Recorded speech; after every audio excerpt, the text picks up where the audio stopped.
Bonjour et bienvenue sur ce que Christ a fait pour moi, dévotion. La dévotion d'aujourd'hui s'intitule « Armez-vous de la pensée 2 ». Et ce texte est tiré du livre de 1 Pierre, le chapitre 4, à partir du verset 1, un verset que vous connaissez très bien.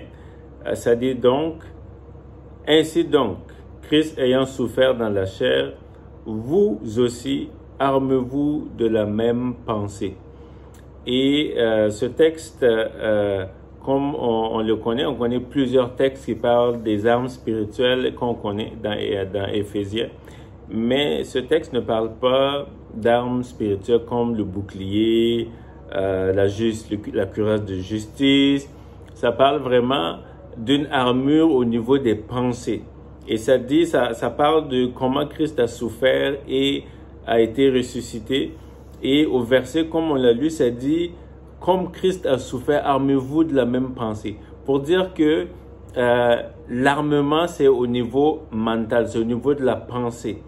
Et je veux juste nous rappeler que quand on est armé de quelque chose, quand la chose arrive, on arrive à passer très vite au travers ou on arrive à s'en défaire facilement.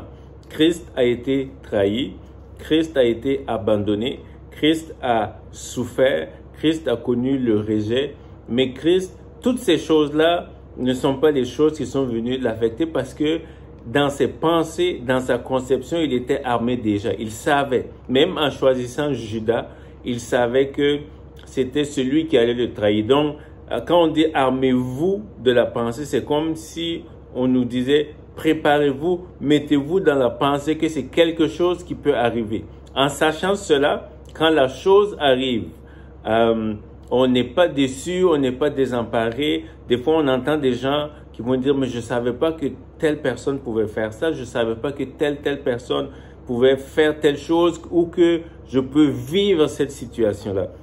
C'est pour ça que l'apôtre Pierre va nous rappeler, va nous interpeller d'avoir les pensées armées. Vous savez que le plus grand combat, c'est pas forcément des combats contre des démons, mais des combats qui se trouvent dans nos pensées. Donc, il va dire, armez-vous de la pensée d'être trahi. Ça veut dire, si la trahison arrive, vous savez que ça peut arriver. Armez-vous de la pensée d'être critiqué. Armez-vous de la pensée d'être rejeté, d'être mis de côté. Et la plus grande arme dans tout ça, c'est surtout quand on le fait alors qu'on sert le Seigneur. Ça doit venir venir comme une armure autour de nous. Et j'aimerais juste nous amener à réfléchir. C'est quoi les choses que on dit, ben ça peut pas m'arriver. Ça, c'est quelque chose que moi, je peux pas permettre. Vous savez, Christ, en marchant sur la terre, a connu toutes sortes de difficultés, toutes sortes de souffrances, mais il était armé dans ses pensées. La Bible dit que alors qu'il subissait tout ça, il remettait seulement au juge, celui qui juge justement. Alors aujourd'hui, je veux nous encourager à avoir les armes dans nos pensées. Cela ne veut pas dire qu'on doit vivre en pensant au malheur ou en se disant « oui, moi de toutes les façons, il n'y a rien de bon qui va m'arriver ». Non, vivons dans la foi en Dieu, vivons dans l'amour, vivons dans la paix, mais gardez dans vos pensées comme cette arme-là en disant, mais dans ma marche, dans mon cheminement avec le Seigneur, il peut y avoir la souffrance, il peut y avoir la difficulté, il peut y avoir la trahison, des murmures, des critiques, toutes sortes de choses qui peuvent venir en notre rencontre.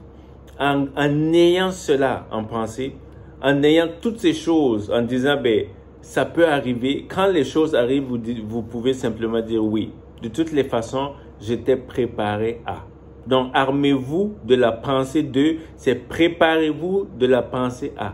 Parce que Jésus va dire que même dans l'annonce de l'évangile, vous pouvez être persécuté. Vous pouvez être envoyé en prison. Il va dire d'autres même peuvent être tués à cause de l'évangile. Donc, dans votre vie de fidélité, dans votre vie de foi, d'attente à Dieu, d'amour de Dieu, vous pouvez connaître des difficultés. Et si vous avez connu, vous allez probablement en connaître davantage. Mais en ayant les pensées déjà armées, quand ces choses arrivent, nous pouvons tourner nos pensées et les fixer sur Dieu très rapidement. Donc, la différence entre ceux qui sont armés dans les pensées et ceux qui ne le sont pas, c'est que quand les choses arrivent, ceux qui sont armés arrivent à s'en défaire facilement et à passer rapidement, alors que ceux qui ne sont pas armés restent dessus, surmorfondent, pleurent, souffrent, ils sont dans la difficulté. Alors, celui qui est armé, mieux préparé, s'en sortira mieux. Et celui qui n'est pas préparé, qui n'est pas armé, ça sera plus difficile. Alors, je prie aujourd'hui qu'on puisse prendre ces versets-là et que ça puisse pénétrer dans nos pensées. Ne laissons pas l'ennemi gagner ces combats-là dans nos pensées. Ayons nos pensées armées, nos pensées forgées, mais aussi fondées sur la parole de Dieu, nos pensées préparées de tout ce qui peut arriver, et mettons notre foi et notre confiance en l'Éternel. Que le Seigneur vous bénisse, que sa grâce soit sur vous, que vraiment ces versets-là puissent s'imprimer dans nos cœurs. Je prie que le Saint-Esprit puisse vous l'appliquer encore et que vous soyez victorieux dans tout ce que vous viviez. Dans le nom de Jésus. Amen.